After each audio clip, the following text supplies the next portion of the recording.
Imagine this. You've been friends with Alex, or other name that's relevant to you, for years. You've shared countless laughs, celebrated milestones, and supported each other through tough times.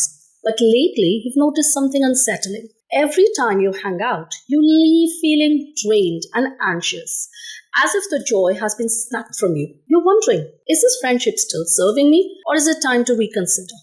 Today, we're diving into how to recognize signs of a toxic friendship. This isn't just about identifying harmful behaviors, but also recognizing when a friendship starts to drain your energy or bring negativity into your life. So let's break it down. Hi, welcome to my corner of the internet. I'm Nidhi Kapoor, a certified life coach and hypnotherapist. So let's start by first understanding the signs of a toxic friendship. Here's what to look out for. Number 1. Feeling drained or anxious. Do you often feel exhausted or anxious after spending time with your friend? For example, you might notice that after every catch-up with your friend, you feel more stressed and emotionally exhausted, as though you've been carrying the weight of their problems without any support in return. Over time, this constant drain doesn't just affect your conscious thoughts, it seeps into your subconscious, reinforcing feelings of inadequacy. Healthy friendships should leave you feeling uplifted and energized, not depleted. So if your energy levels plummet after spending time together, that's a clear sign something isn't right and it's impacting you on a deeper subconscious level. Number 2, lack of apologies. So again, imagine Alex, or you choose your name, makes a hurtful comment about something you're sensitive about. But instead of a genuine apology, we brush it off with, "Oh, I'm sorry you felt that way." This type of fake apology indicates a deeper issue. Subconsciously, it can lead you to question your own feelings and perceptions, making you doubt your reality. Genuine apologies are crucial in any relationship. And if your friend can't acknowledge their mistakes and offer a real, sincere apology, it might be time to reassess that friendship. Number 3, using guilt to manipulate. Does your friend use guilt to manipulate you into doing things? For instance, they might say, "If you were really my friend, you'd come to this event," even when they know you have other commitments. Now, this kind of manipulation doesn't just create immediate stress. It also plants seeds of guilt and obligation deep within your subconscious. Over time, you may start to feel that your needs are actually less important, leading to patterns of self-neglect. Friendships should be based on mutual respect and understanding, and not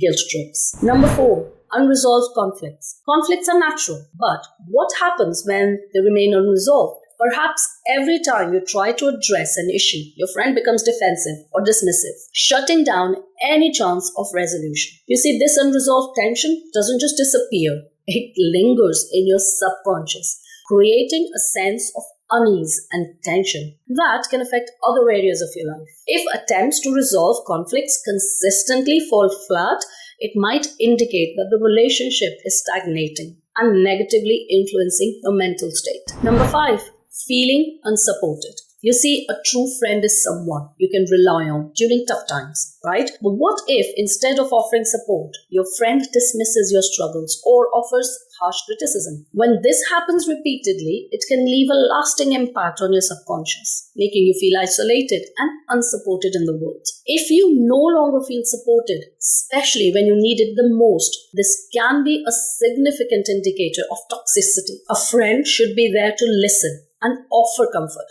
not make you feel worse. And number 6, one-sided effort. Are you always the one giving while your friend is only taking? So for example, you might be the one always initiating plans, checking in or offering help, while they barely reciprocate. This imbalance doesn't just wear you down physically, it also sends messages to your subconscious that your needs are secondary and unimportant. Over time, what could happen? Well, this can erode your self-esteem. Friendships should be reciprocal, with both parties contributing equally. Number 7, dreading communication. Do you find yourself dreading their calls or messages? Maybe you notice your heart sinks when you see your friend's name pop up on your phone. Not because you're excited, but because you anticipate another draining conversation. This dread doesn't just stay at surface level, but it becomes a subconscious association where your mind now begins to equate this friendship with stress and anxiety. You see, friendship should be a source of joy and connection, not stress and anxiety. Number 8, constant criticism. Is your friend constantly putting you down or criticizing you? Constructive criticism is obviously helpful, but if they frequently make negative remarks about your appearance, choices, or abilities, it's not healthy. Constant negativity and personal attacks can deeply affect your subconscious, leading to a diminished sense of self-worth. Over time, this can result in you doubting your abilities and potential. Number 9, breaching trust. We all know that trust is fundamental in any relationship. If you find out that your friend has been gossiping about you or sharing your personal information without your permission, that is a major breach of trust. Such betrayals don't just break the trust in the moment. They plant seeds of distrust in your subconscious, which can make it harder for you to trust others in the future. A healthy friendship is built on mutual respect and confidentiality. Number 10, disrespecting boundaries. Boundaries are essential, and if your friend continually disrespects your boundaries, whether it's ignoring your need for space, time alone, or, as I mentioned before, confidentiality, this is a major red flag. Over time, this repeated boundary crossing can cause your subconscious to associate friendship with discomfort and anxiety, leading you to feel uneasy even in other relationships. So, for instance, if you've told your friend that you need a weekend to yourself, but they keep pushing you to hang out, they're not respecting your needs, and your subconscious mind is absorbing this disrespect. Now, if you've been nodding along as I describe these signs, you might be wondering, that's all okay, but what do I do next? After all, it's not easy to end a friendship, especially if you care about the other person. So, here's how to navigate this tricky situation. The first thing is to communicate clearly. Start by having an honest conversation with your friend about what's bothering you. Use clear, direct language to express your feelings. For instance, you might say, Alex, or your friend, I have noticed that our conversations often leave me feeling drained, and I'd like to talk about how we can support each other better. This clarity helps in not only addressing the issues at hand, but also reprogramming your subconscious mind to seek healthy communication. And if your friend isn't receptive, it may be time to reconsider that relationship. Number 2, set healthy boundaries. Establish and maintain boundaries that protect your well-being. Let your friend know what's unacceptable and be firm about your limits.